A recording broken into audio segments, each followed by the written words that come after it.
ADR. Promoting dialogue. It's midday in Dakar, 1 o'clock in Abuja. Good afternoon, and many thanks for staying tuned to West Africa Democracy Radio, broadcasting on 94.9 FM and around the world on wadr.org. Welcome to Newslink, and here are the top stories. Vote counting begins in Senegal's November 17 parliamentary elections. Ghana's main opposition party, NDC, accuses ruling NPP of plotting to rig the December 7 elections. Brigadier General Opoku has been mandated by President Wadr to take charge of a well-crafted scheme that has been designed by the NPP to rig the upcoming elections. The reality is dawning on them that they are going to lose the elections and that the NPP is set to make history in December. Conference on solidarity with the people of the Sahel kicks off in Niamey, and World Food Programme's impact evaluation reviews enhancement in food security and dietary program in the Gambia. We are particularly encouraged by some evaluation findings showing that school meals reduce dropouts. Please stay tuned for details of these stories and more. Here is Imo Edit with Newslink. Many thanks for joining our broadcast. In this edition, we begin here in Senegal as vote counting is underway today, Wednesday, after Sunday's parliamentary elections. The process, led by the General Directorate of Elections, is in the presence of local, national and international electoral observers, as well as parties' representatives. Meanwhile, victory for the ruling party led by Prime Minister Ousmane Sonko seems imminent according to early statistics that predict a resounding majority for President Bashir Diomaye Faye's government in the upcoming National Assembly. Against this backdrop, questions are emerging about the profile of the next president of the National Assembly. Some voices are suggesting that Ousmane Sonko, the current Prime Minister, could be the ideal candidate for the role of Speaker of Parliament.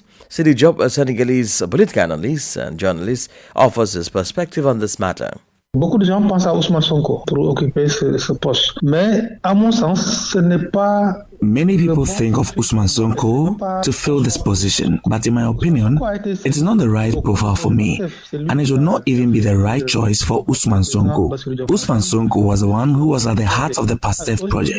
He's the one who elected the current president. He's the ambassador of PASTEF. He is at the heart of the project. I can't see him wanting to migrate to the position of the National Assembly, which is certainly an honorable position because the president of the National Assembly is the second personality of the country. But unfortunately, his role is limited to the role of spectator because he will not have control over governance. Today, it is a question of putting into practice the project that was sold to Senegal. This project whose designer is Ousmane Sonko. Now, in the case of PASTEF, what is the right profile? We have a president of the republic, we have a prime minister who is very strong, who is at the limit, the strong man of power. If it is someone who is quite young, who may have ambitions tomorrow, does that not also risk posing a problem tomorrow? That is why I think that we can create a personality in the past who would not have a great impact on politics. For me, this is the personality that we should have at the head of the National Assembly.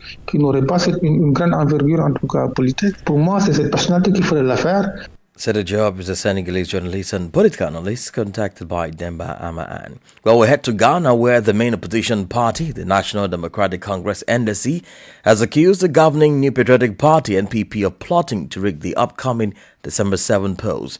The NDC claims that President Nana Akufo-Addo has instructed the General Officer commanding the Central Command of the Ghana Armed Forces, Brigadier General Michael Opoku, to oversee the alleged rigging and have consequently called for his immediate removal from office. But the NPP dismissed the allegations, further accusing the NDC of attempting to undermine the credibility of the upcoming elections.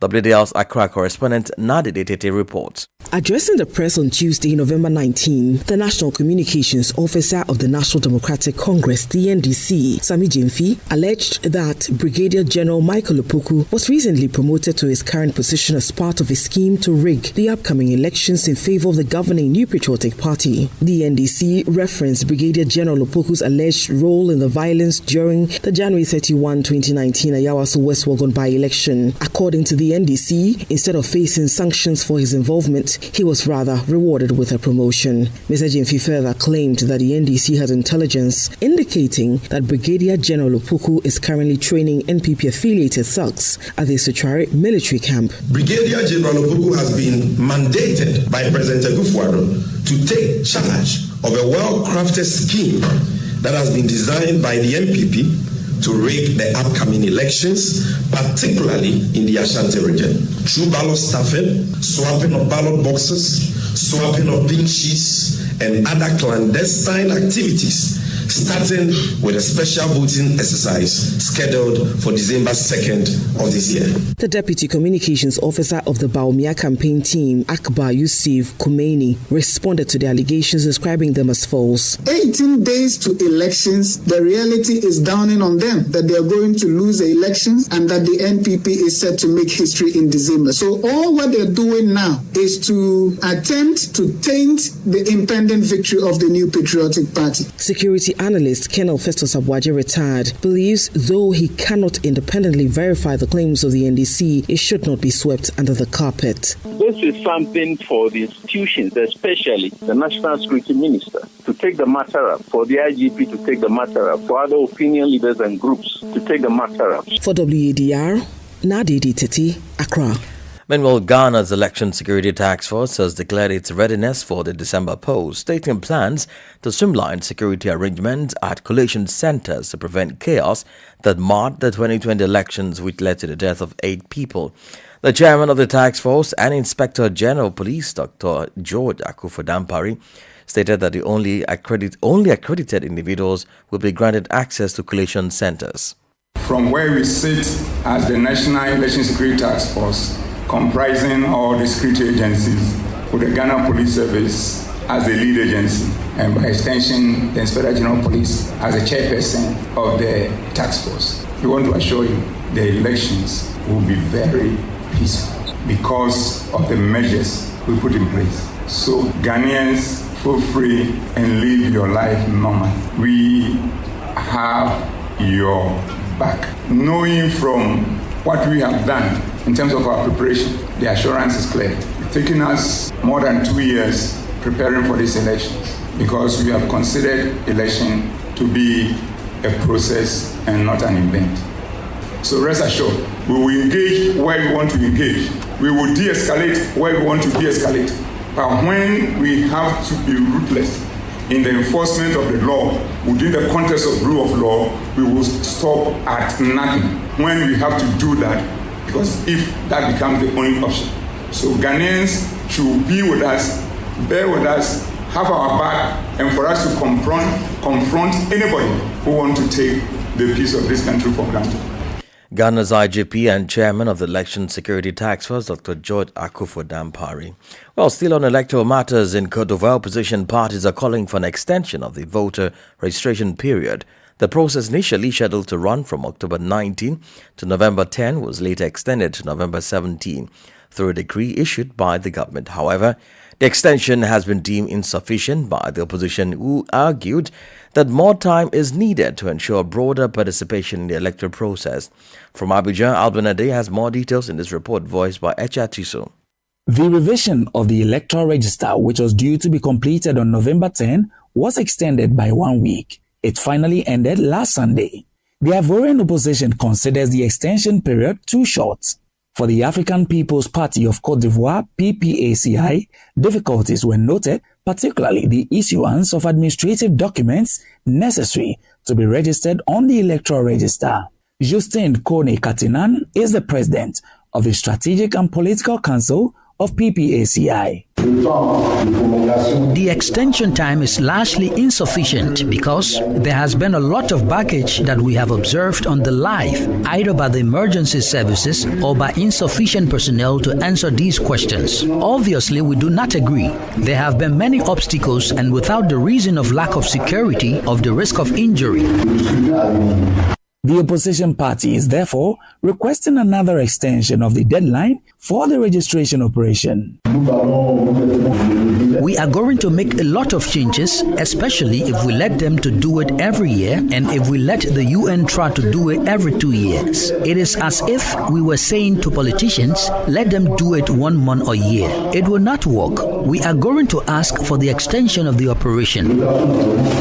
In addition to the PPACI, other political parties also want an extension of the voter registration period. During a recent visit to some voter registration centers, the president of the PDCI, Tijan Tiam, expressed the wish for an extension of the enrollment operation.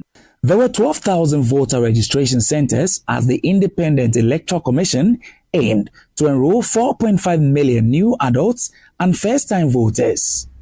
This voiced a report filed by WDL's Abidjan correspondent Alban Ade. Now to Niger, where the Conference on Solidarity with People of the Sahel began on Tuesday.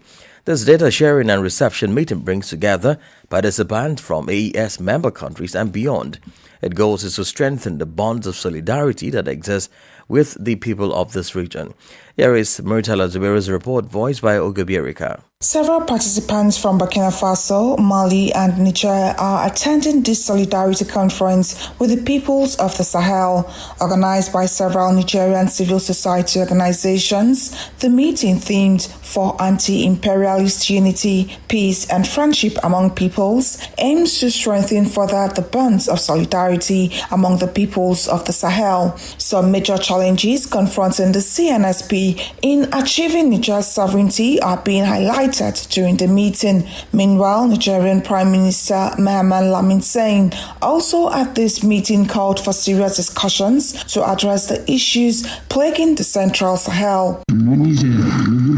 That Niger, Burkina Faso and Mali aspire for peace to progress, that these young people can go back to school, can be trained, that they can take care of themselves, that the wealth that we have, that we can exploit it and put it at the disposal of our people. Beyond all that has been said about anti-imperialism, that is what it's about. The proceedings of this Solidarity Conference will conclude on Thursday. Recommendations are to be made to the authorities of the Confederation of Sahel States, which are made up of Mali, Niger, and Burkina Faso. Ogubierika voiced that report filed in by Murtala Zubairu in Niamey.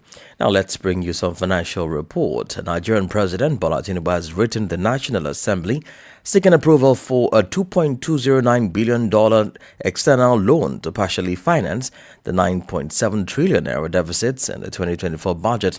The request was read by the Speaker during plenary on Tuesday. Usman Umar in Abuja has more details in his report.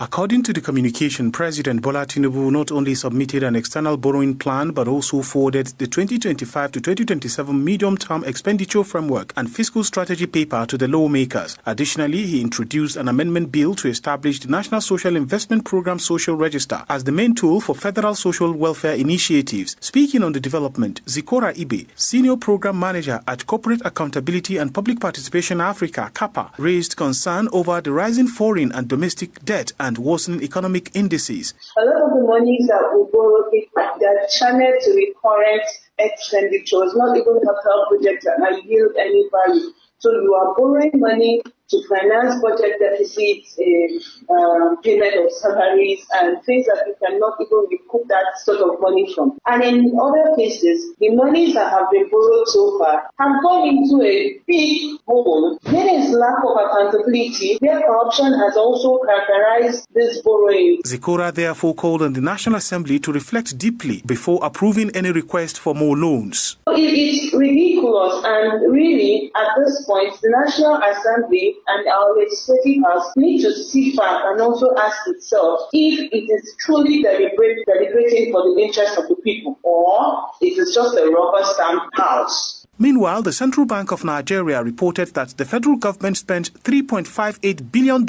servicing foreign debt in the first 9 months of 2024, a 39.77% increase from $2.56 billion during the same period in 2023. May 2024 saw the highest monthly debt servicing cost of $854.37 million, reflecting a steep rise in Nigeria's debt obligations. The rising debt levels highlight Nigeria's increasing reliance on borrowing amid mounting foreign and domestic obligations, raising concerns about fiscal sustainability and the vulnerability of states to economic shocks.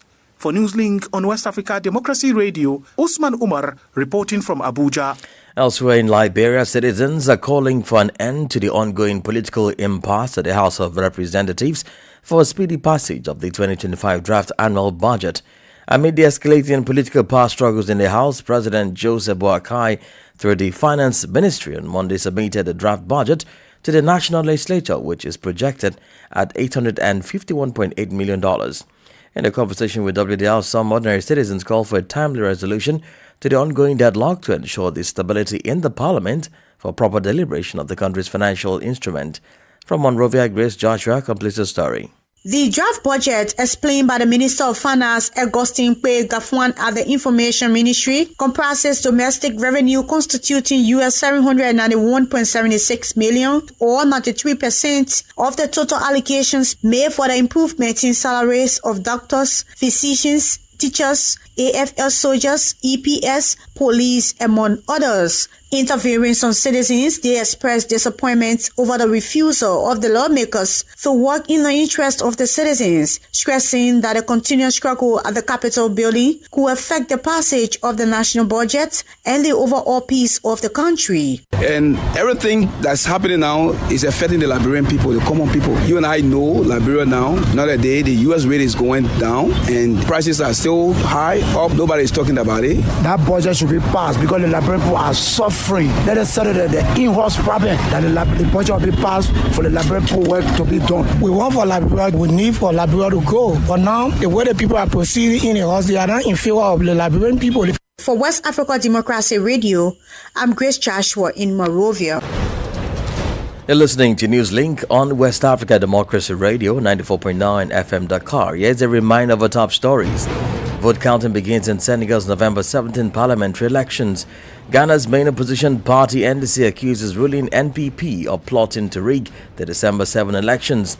Conference on solidarity with the people of the Sahel kicks off in Niamey.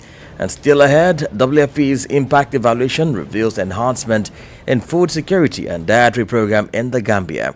We do have the press review, a guest interview, and sports news. Please stay with us. You are listening to West Africa Democracy Radio, broadcasting from Dakar, Senegal. Don't forget, we are streaming live on wadr.org and full live streaming on Facebook and YouTube.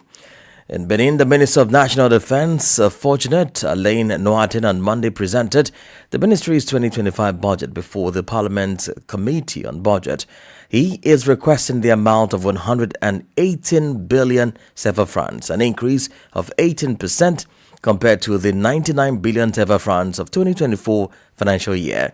According to the minister, this increase is explained by the need to strengthen the Army's capabilities through the acquisition of new military equipment and the training of forces deployed in sensitive areas. Details with Augustine Colley. Defense Minister Fortunate Alain Noatin highlighted that the ministry's 2025 budget prioritizes an efficient administration dedicated to strengthening the country's defense capabilities. The goal is to ensure that soldiers are better protected, better trained, and equipped with the necessary tools to successfully carry out their mission of safeguarding national territory. His justification comes as Benin, like many countries in the West African sub-region, has experienced a significant increase in terrorist activities in recent years. Jihadist groups have claimed numerous victims among both military personnel and civilians, with attacks primarily concentrated in the northern part of the country, near borders with other nations also grappling with insecurity. In response to this growing threat, Benin soldiers have managed to contain the danger and prevent terrorist groups from establishing a permanent presence within the country. Minister Noatin acknowledged the ongoing attempts at incursions,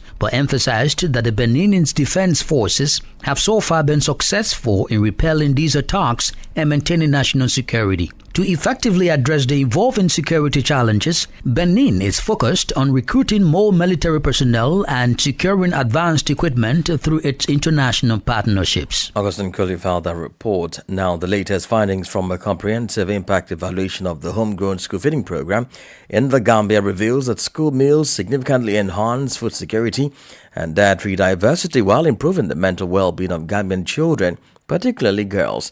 The study, conducted by the United Nations World Food Programme through its Office of Evaluations in collaboration with the World Bank's Development Impact Evaluation Department, examined the effects of school meals on children's nutrition, health and social cohesion. WDL's Banjo correspondent Sankli Janko has more details in this report. The study, conducted between January to October 2023 in the North Bank and Upper River regions, highlights the significant impact of the World Food Programme's WFP school feeding program in the Gambia. Its finding revealed that the initiative has a great impact on a variety of issues, according to the WFP representative and country director, Ms. Miranda Sinde. We are particularly encouraged by some evaluation findings showing that school meals reduce dropouts and increase children's school attendance. They also directly contribute to enhancing food security and dietary diversity. They contribute to decreasing stress and depression and improve mental well-being. And for girls and the most vulnerable children, they are the ones who benefit the most from the school meals. The program, which provides nutritious meals to students, plays a crucial role in addressing food insecurity and malnutrition. And this was recognized by Professor Pearl Gomez, Minister of Higher Education, overseeing the Ministry of Basic and Secondary Education, whose statement was also read by the Minister of Youth and Sports, Bakari Baji, during the presentation of the evaluation findings. School feeding programs have been a profound impact on the lives of children, as well as those of their families. Government created a budget line for the school feeding program amounting to $162.5 million. This demonstrates the government's commitment to ensuring that children are well fed, as well as provided with the environment necessary for conducive learning. Overall, the findings underscore the vital role of school feeding in enhancing both education and nutrition, ensuring a brighter future for Gambia's children. For those thinking of West African Democrats Radio, I'm Sankule Chenka reporting from Banjul. This is the newspaper review. Stay abreast and find out what the top stories are in your country. This is the newspaper review. The newspaper review. Well, let's remain a little longer with Sankli Janko as he takes us through the newspaper review. Hello there and welcome to this edition of the press review coming to you from Banjul, the Gambia. Let's begin with the Point newspaper. And the lead story on the Point newspaper reads, alleged PIU shooter opens defense. That is the lead story on the Point newspaper for today. UNICEF lauds Gambia's progress in maternal and child health. That is another story on the Point newspaper. This other one reads, police arrest Nigerian for alleged online fraud.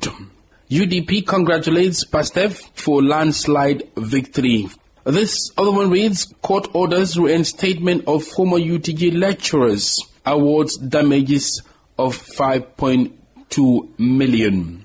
Two nabbed at airport with suspected cocaine stunk cannabis. That's another report. And this other one reads, farmers predict poor groundnut harvest. Let's move on to the Foreign newspaper. And the lead story on the Foreign newspaper reads, Honorable Musa Cham testifies before commission investigating local councils. Musa Cham is the National Assembly member for Serekunda, and he has testified according to this story in the ongoing local government inquiry. Government maintains price of groundnut at $38 per kilo.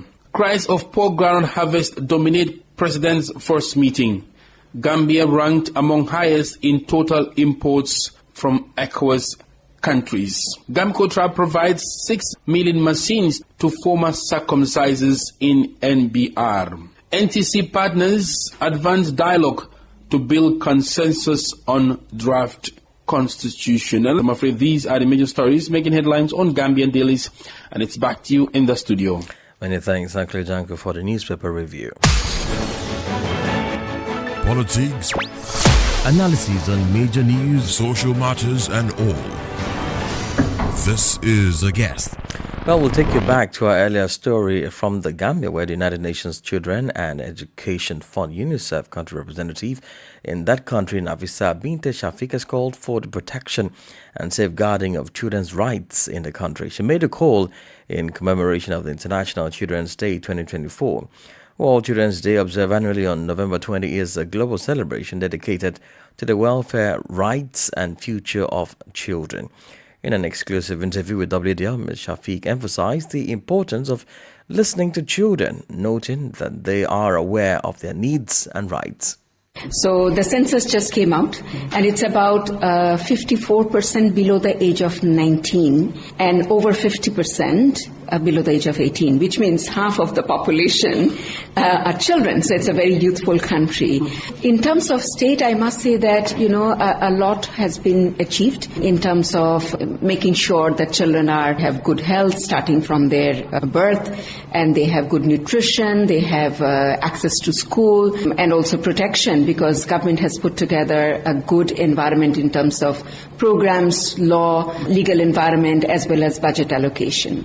However, like many other countries, a lot more to be done, and we know that still about 20% children are out of school. We also know that in some regions, possibly, infant mortality rates are going higher. Then we also know that malnutrition is an issue. In addition to that, about 23% of women population were already married by the age of 18. 73% women underwent FGM. So you can imagine that there are unfinished agenda that we need to finish and to realize the indicators or goals of SDG, the Sustainable Development Goals. So I would say that's the situation, but I must also say that a lot has been already done, but there are a lot to be done as well. Talking about a lot has been done, that brings me closer to your office, that is UNICEF. What are some of the key projects that UNICEF is currently undertaking in the Gambia? To ensure that every right of every child is realized, we focus kind of a life course approach. So it starts from even before they're born. So we work on the maternal health and nutrition. Then we make sure, all with government, by the way, and civil society organizations.